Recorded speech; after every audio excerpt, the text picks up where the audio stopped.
Okay, we are resuming our journey after we've stopped where I had a cup of hot coffee and two curry puffs. That's like a pastry stuffed with potato, curry potato. Quite a common Malaysian snack. Something like an Indian samosa. Something like.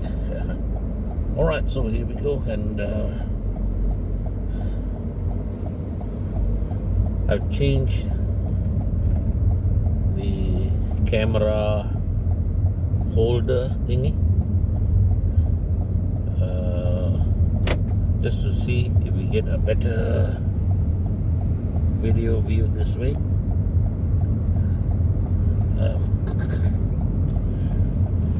We'll know when we know, and here we go.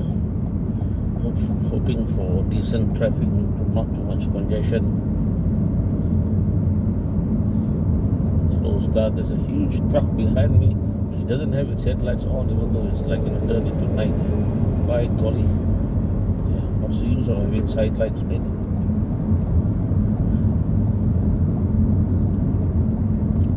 Oops, here we go. Clearer vision. Clearer vision.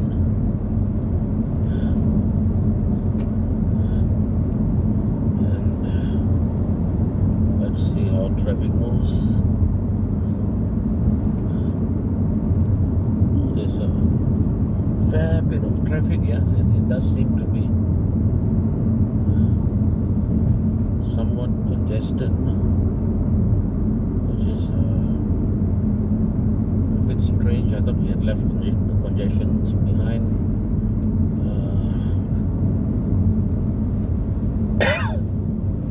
Well, let's just see how this goes.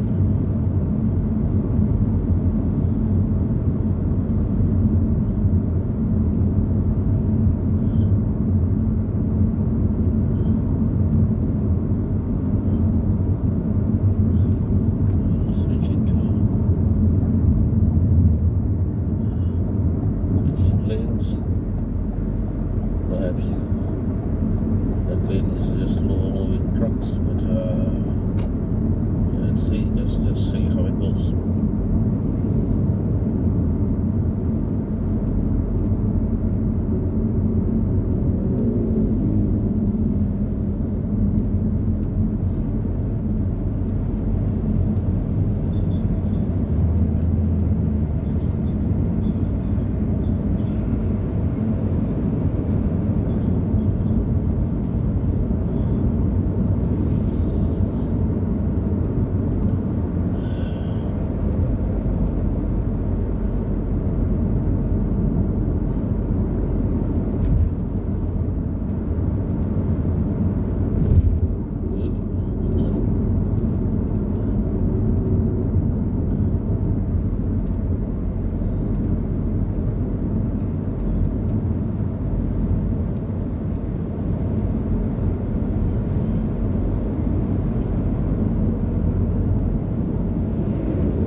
Still make out the hills in this light, Oh, in the distance you see limestone hills, but that one right in front here, it's a hill that has been stripped clean, and that's actually a hill with limestone, but there's lots of marble there. So they've been stripping the tree and cutting out marble blocks for many years, yeah. probably a billionaire of the marble there. We are approaching the city of Ipoh, which is used to be a famous tin mining town. You know, maybe about like 40, 50 years ago. It was a very rich city. Lots of huge, big tin mines, and then, oh yeah, they ran out of tin. So once they ran out of tin, the sort of like town had not really diversified into other great commercial activities. The motorcycle guy was trying to cut me from my left just as I'm moving into a lane. These guys are crazy. These guys are crazy. It's like if you're riding a motorbike like this, they're not even huge bikes, and they just have absolutely no defensive driving techniques. They are trying to drive aggressively. It just needs a slight, glancing strike from a vehicle, and they'll go, flying and tumbling down the road. And you'll notice these guys usually do not wear proper protective gear, so even slight falls cause terrible injuries. And on this highway speed, the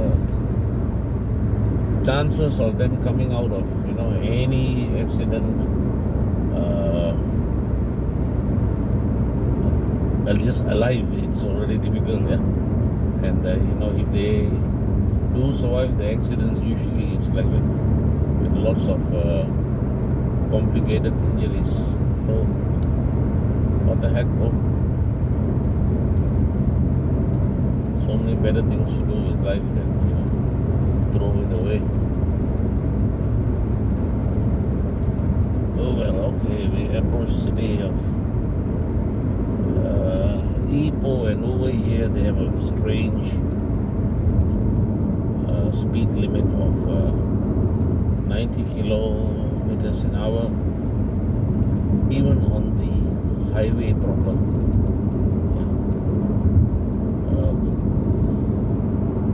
I don't know why. It's the same bloody highway as the rest of it. There's no intersection here. Maybe they just don't want us to shake up the tin ore in the ground. Yeah. Maybe the soil here cannot take the vibrations, like I said, limestone hills crumbling, etc., etc. And so here we are.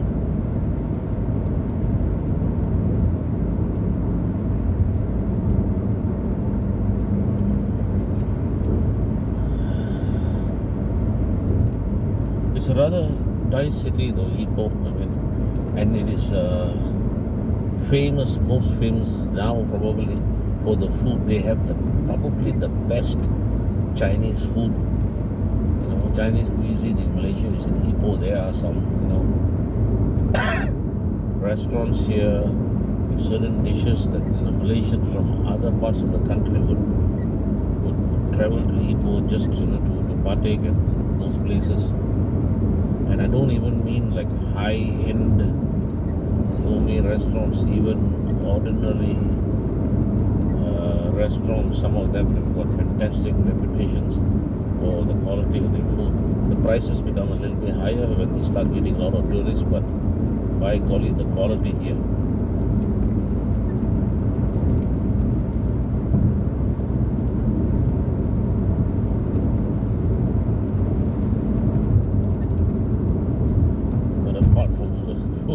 There's nothing much else here. Yeah. Music scene wise, there are one or two good pubs here. Are there? Well, decent pubs here. There are one or two, and then there are a couple of decent musicians here. But it's not like a happening music scene here, which is a bit of a pity because it's a nice city. And they've got some some good locations here where they could have really good pubs. And many years ago, I did used to come here once in a while and have,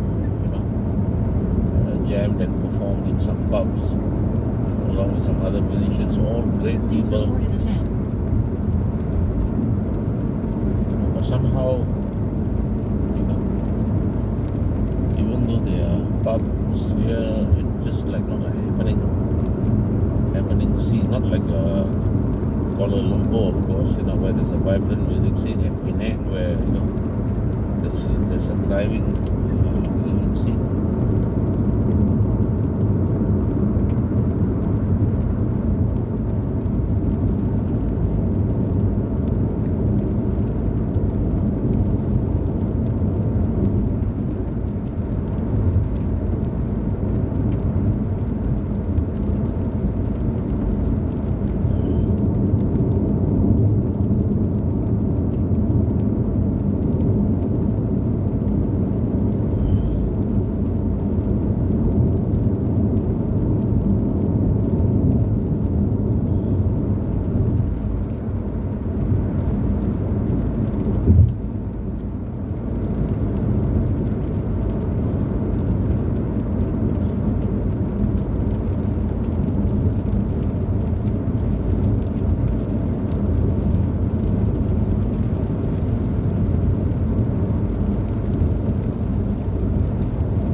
Ahead in the distance, you can see some mountains here, but this is a strange time to be traveling there. It's about 7 p.m. now, and night is falling. The light is failing, but you can make out there's some mountains. Slight drizzle going on, so there'll be mist in the air. But it's really beautiful scenery here. Even at this time, I think you can get an idea of how beautiful this part of the drive is. And during the day, of course, you'll be able to see the green on both sides. Lots of jungle. The forests here are old. Malaysia has some of the oldest equatorial forests in the world. I think the virgin forests here may even be older than the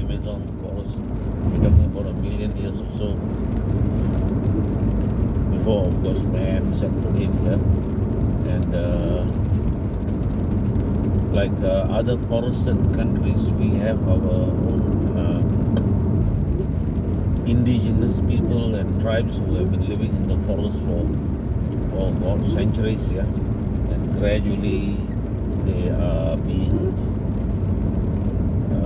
assimilated into the mainstream society, but that is not always working out in their favor, as everywhere else in the world. You know, the indigenous people get their rights taken away by the others who come in, and they are treated as I don't know, somewhat lesser entitled beings, so to speak. But well, that's delving into the world of sociology and politics and stuff, which most of the time, in my experience, is like an exercise in futility. It just causes a lot of aggravation, and that's not the purpose of this channel. So let's just drive. But I sometimes give a little bit of background information. Here we go. We're approaching that mountain, and this mountain is like part of a mountain range that runs sort of like almost parallel to the Malaysian peninsula, called the main range. There are many different mountains, while they are nowhere near the height of famous mountains like the Himalayas, but they're still mountains enough for us. And so this highway was built, and it actually cuts across the mountain range at a certain point, not necessarily the lowest point, but somewhere where they could, sort of like compromise between the northern section and the southern sections of the highway, find some place where they could make the connection, and they built a tunnel across, one of the mountains in order to facilitate things. So the road winds up on this side. Behind us is Ipoh, and in a little while we'll come to the tunnel, so to speak, and then we'll exit and then come down the other side of the mountain. A big strain for the trucks and heavy vehicles to go up the mountain, while the slope may not look very much, of this video here, but it does go on for a couple of kilometers, and for a heavy truck to be driving at full power in low gear up this slope, on each side, takes them a long time, and if they're not careful, they could burn out their engine while they're doing it. And then when they're coming down the mountain on the other side, the incline is such that their trucks will, pick up speed and can easily go out of control. So they need to judiciously use their brakes. But if they use the brakes for too long, then the brakes also will overheat and burn out. So they need to use low gears, and the engines to use engine traction to slow down the vehicle. So it's quite a difficult drive for those truckers.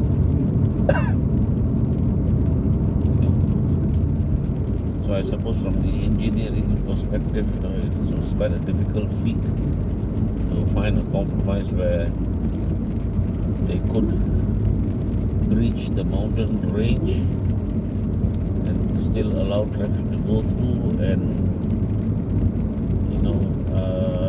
manage to find a way to meander around the sides of the mountain so that they could gradually build up an incline that trucks could use.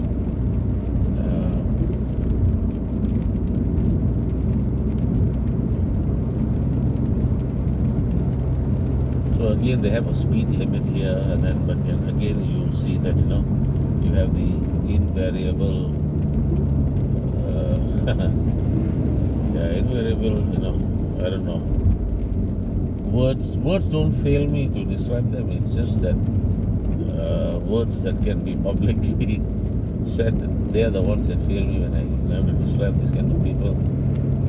Drivers who put absolutely no sense of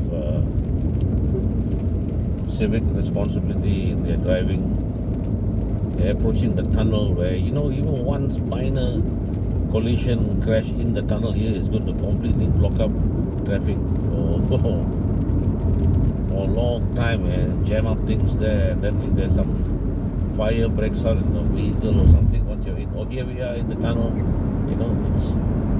it's going to cause a lot of problems. So one would think that people would drive carefully, but look, they're still speeding away. Yeah?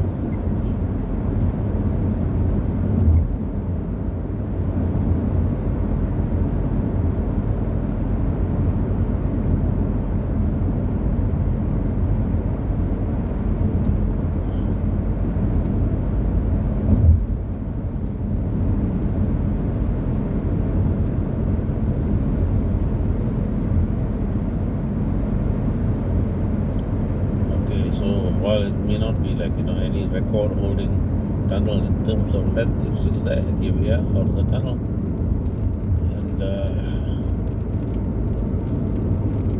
now it's a downward slope.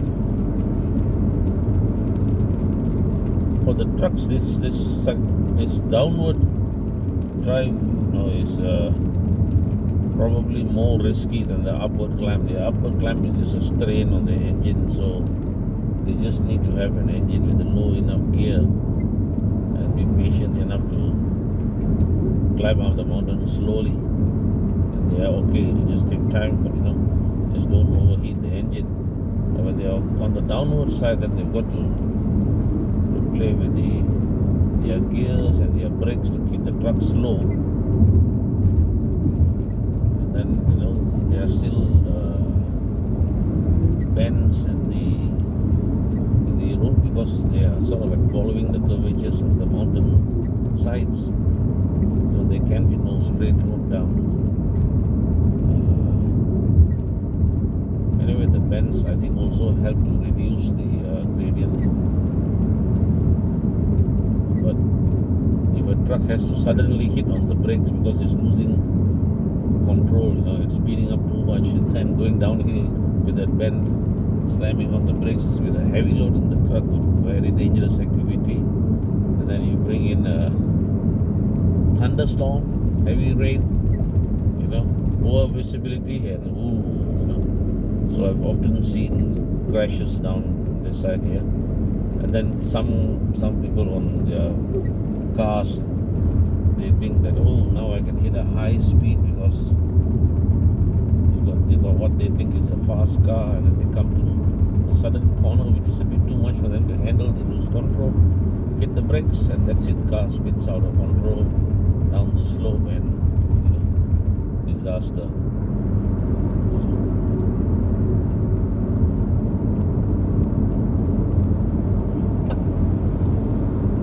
So you would think that people would be sort of like, well, not terrified, but at least somewhat scared of driving down such a dangerous stretch of road. But oh no, there they go. Look at that. There's a truck on my right now. There is a big truck, and he's happily going down. The speed limit there says 80. I am just below 80 kilometers an hour. That guy overtook me. So he's probably doing 100. Look at that. You never know, what if a little bit further down there is some other road accident that has occurred, or some vehicle stalled across the road, then he's got to slam his brakes, and there's no way he's going to be able to bring his truck under control. And look, there's another curve, and so if he loses control, that's it.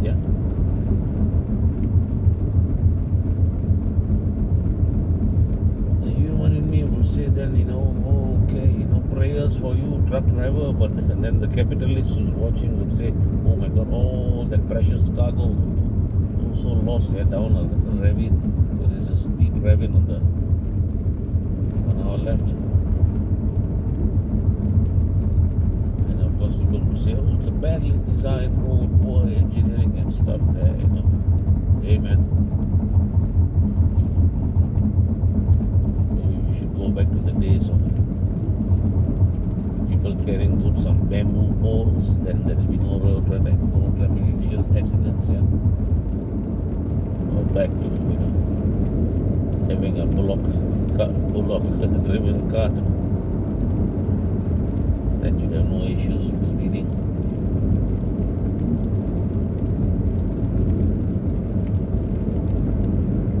I mean, like, driving can be really enjoyable, you know, if people all collectively decide to drive properly and responsibly, you know, so it doesn't need to be that stressful. And with modernization, I mean, you get highways, there's 2 lanes, it's, you know, you've got a lot of driving aids, you know, given, so it can be a pleasant thing, but no, you know, things need to hurry. They're in a hurry to get there. They don't even want to bother to appreciate the journey or enjoy the scenery. Oh, I hope you guys can still see some of the view. It's beautiful, yeah, even at this time while driving this. The view that I see here, can still make out some mountains, some clouds in the distance. Just hope this camera on my mobile can, you know, show these things. I did buy this mobile. Just selected this one because it seemed to have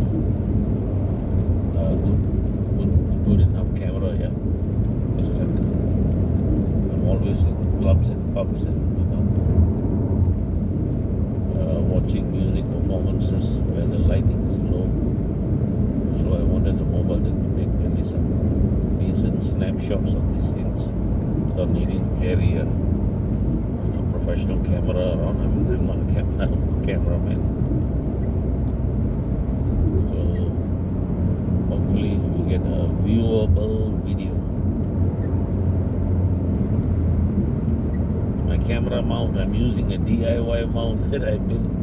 It's taking a piece of foam and cutting a channel through it to put my mobile in. It cost me all of 50 cents, I think. So let's see how this goes. Alright, it's drier here. Traffic is okay, and the sharp incline ends, so we should be able to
tracker says, okay. This is going to be quite a drive.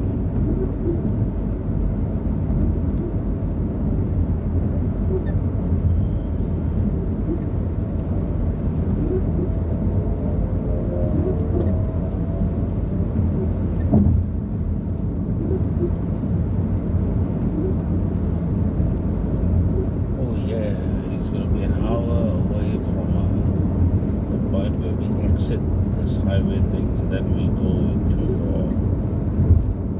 some smaller road system that cuts through small tiny towns and villages to Kulim. That will be about another half an hour of driving, depending on how congested the roads are. But oh well.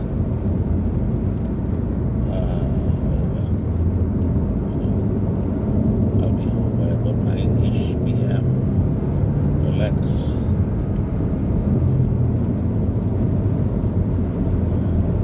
Spend some time with the dogs. Early night sleep when I have the day off tomorrow. So I can rest tomorrow as well. Get back into some music. Tomorrow is Sunday. Normally I would have a live gig on Sundays in Perak. I've cancelled gig for tomorrow and next Sunday as well. Because I had to go down to Serapan, to the hometown. Some family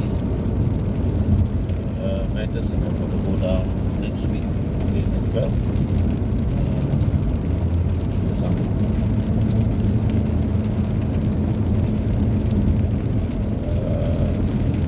prayer ceremony that is being done next week.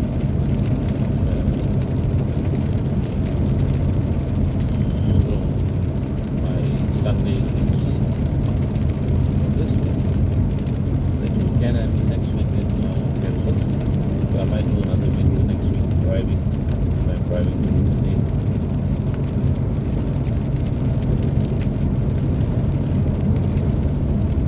I have no idea how this video is going to turn out.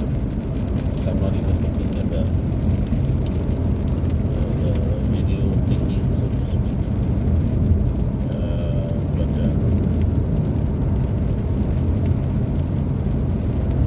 we will see.